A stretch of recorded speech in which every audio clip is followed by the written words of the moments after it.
Kelanchal times, हर खबर पर हमारी नजर। नमस्कार, बहुत बहुत स्वागत है आपका केलांचल टाइम्स में। मैं हूं आपके साथ मानसी त्यागी। रुक करते हैं इस वक्त की तमाम बड़ी खबरों पर। इसरो से मिली जानकारी के अनुसार आदित्य L1 ने सफलतापूर्वक अपनी दूसरी कक्षा में प्रवेश कर लिया है। आइए आपको बताते हैं कि अब आदित्य L1 सूर्य के कितने पास पहुंच चुका है।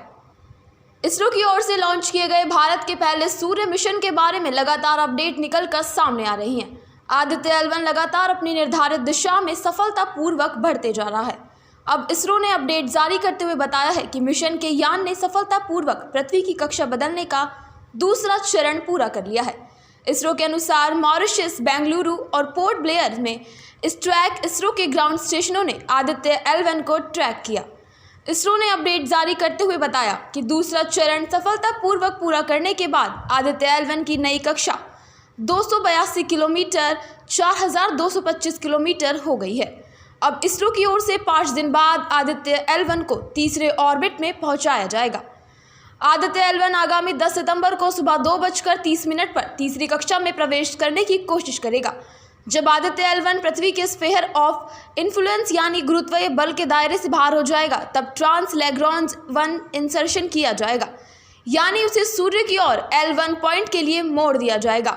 यहां से 116 दिनों की यात्रा के बाद Aditya L1 satellite L1 point पर पहुंच जाएगा। इस तरह कुल 128 दिन की यात्रा के बाद आदित्य L1 उपग्रह L1 पॉइंट पर स्थापित हो जाएगा। आदित्य L1 को 2 सितंबर को आंध्र प्रदेश के श्रीहरिकोटा से लॉन्च किया गया था।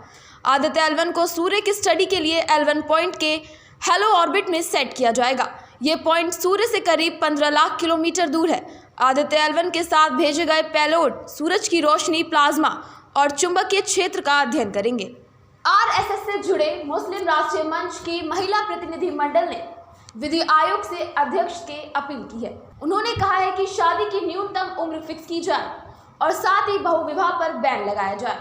इस दौरान प्रतिनिधिमंडल ने प्रस्तावित सामान्य नागरिक संहिता पर अपने सुझाव सौंपे, जिसमें प्रमुख रूप से लड़कियों के विवाह की न्यूनतम उम्र का निर्धारण किया जाना और बहुविवाह का खात्मा शामिल था। मुस्लिम राष्ट्रीय मंच की महिला विंग की प्रमुख शालिनी अली के नेतृत्व में लगभग 20 महिलाओं के प्रतिनिधिमंडल ने न्यायमूर्ति अवस्थी से सोमवार को उनके कार्यालय पर मुलाकात की और देश में UCC लाने के कदम का समर्थन करते हुए एक ज्ञापन सौंपा। शालिनी अली ने विवाह पंजीकरण को आधार कार्ड से जोड़ने का सुझाव दिया, जिससे बहुविवाह न हो सके। बैठक के दौरान मंच से एक निकाहनामा का नमूना यानी कि सैंपल भी मांगा गया, जिसे महिलाओं की सुरक्षा के लिए पेश किया जा सकता है। बैठक में शालिनी अली के साथ जाहिरा बेगम, बबली परवीन, शमा Khan, Anwar Jahan, professor Shadab Tabassum, professor Shireen, doctor Shahin Jafri, professor Sonu Bhati और अन्य महिलाओं ने शिरकत की। बैठक के दौरान न्यायमूर्ति अवस्थी ने कहा, UCC के मसौदे को लेकर समाज के विभिन्न वर्गों में बहुत भ्रम है, लेकिन लोगों को किसी भी चीज़ के लिए चिंता करने की ज़रूरत नहीं है। बैठक में यह बात साफ तौर पर आई है कि UCC देश के लोगों को उनके धर्म की परवाह किए बिना सशक्त बनाएगा। राजधानी जयपुर में विधानसभा सीट के उम्मीदवारों को लेकर बैठक बुलाई गई, जिसमें कांग्रेस के अध्यक्ष और कांग्रेस के नेताओं ने जमकर हंगामा किया। विवाद इतना बढ़ गया कि कांग्रेस अध्यक्षों में लात घूंसे चले। काफी देर हंगामा और मारपीट चलती रही। यह सब कांग्रेस पर्यवेक्षक आराधना मिश्रा और जिलाध्यक्ष की मौजूदगी में हुआ। कांग्रेस की इस बैठक में हुई मारपीट में कुछ कार्यकर्ता घायल भी हुए। मामला थाने तक पहुंच गया। आदर्श नगर थाने में कांग्रेस की बैठक में हुई मारपीट को लेकर मुकदमा दर्ज करवाया गया। इस पूरे विवाद के पीछे आदर्श नगर विधानसभा क्षेत्र में विधायक रफीक खान समर्थकों और विरोधियों के बीच विवाद का कारण माना जा रहा है। आदर्श नगर ब्लॉक अध्यक्ष गुलाम मुस्तफा सहित 4 समर्थकों के खिलाफ मुकदमा दर्ज करवाया गया। आदर्श नगर में जनता कॉलोनी के सामुदायिक केंद्र में सोमवार को कांग्रेस के आदर्श नगर ब्लॉक और रामगंज ब्लॉक के नेताओं कार्यकर्ताओं की संयुक्त बैठक रखी गई। कांग्रेस पर्यवेक्षक आराधना मिश्रा, जिलाध्यक्ष RR तिवारी के साथ आदर्श नगर ब्लॉक कांग्रेस की बैठक में दावेदारों की रायशुमारी के लिए पहुंची थी। इस दौरान आदर्श नगर सीट से टिकट की दावेदारी जता रहे कांग्रेस नेता अफजल ने ब्लॉक अध्यक्ष की नियुक्ति पर सवाल उठाए।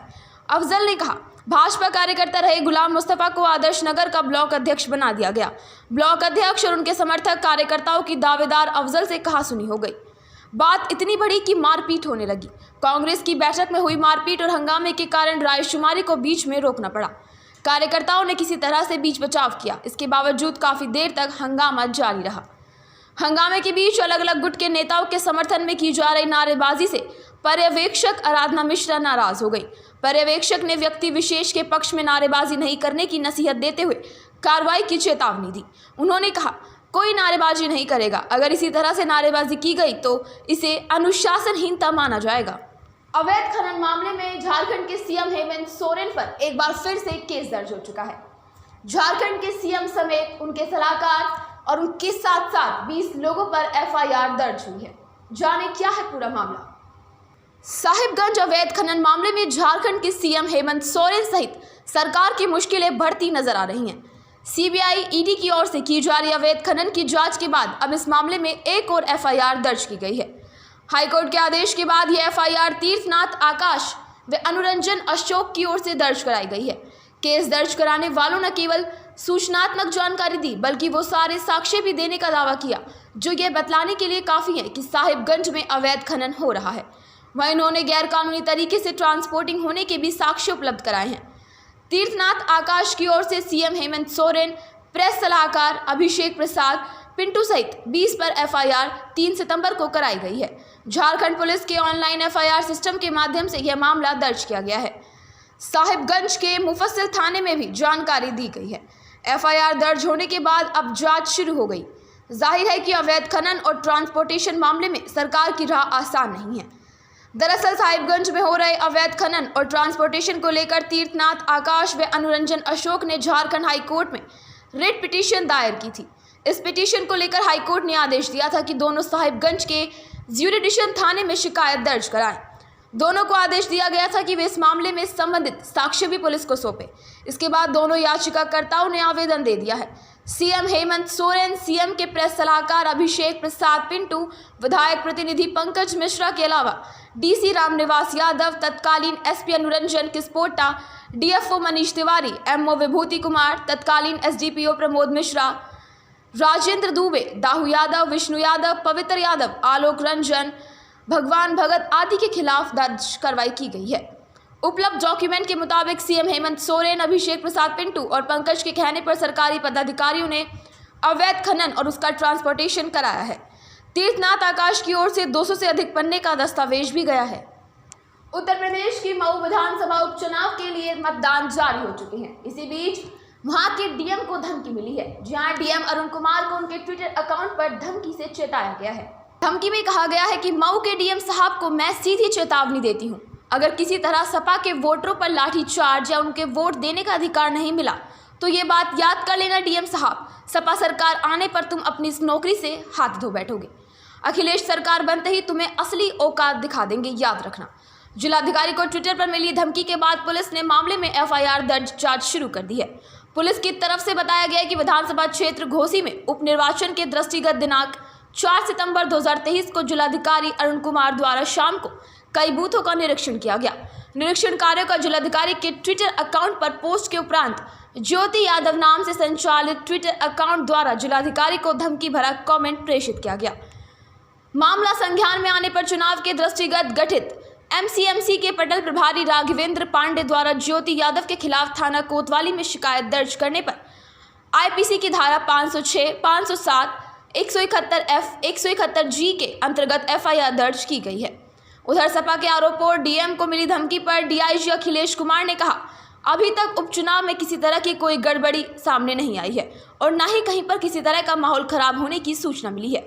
जहां पर सपा का बयान है कि वोट नहीं देने दिया जा रहा है, इसी तरह का सूचना अभी तक नहीं मिली है और कोई भी अशांति फैलाता है तो उस पर कड़ी कार्रवाई की जाएगी।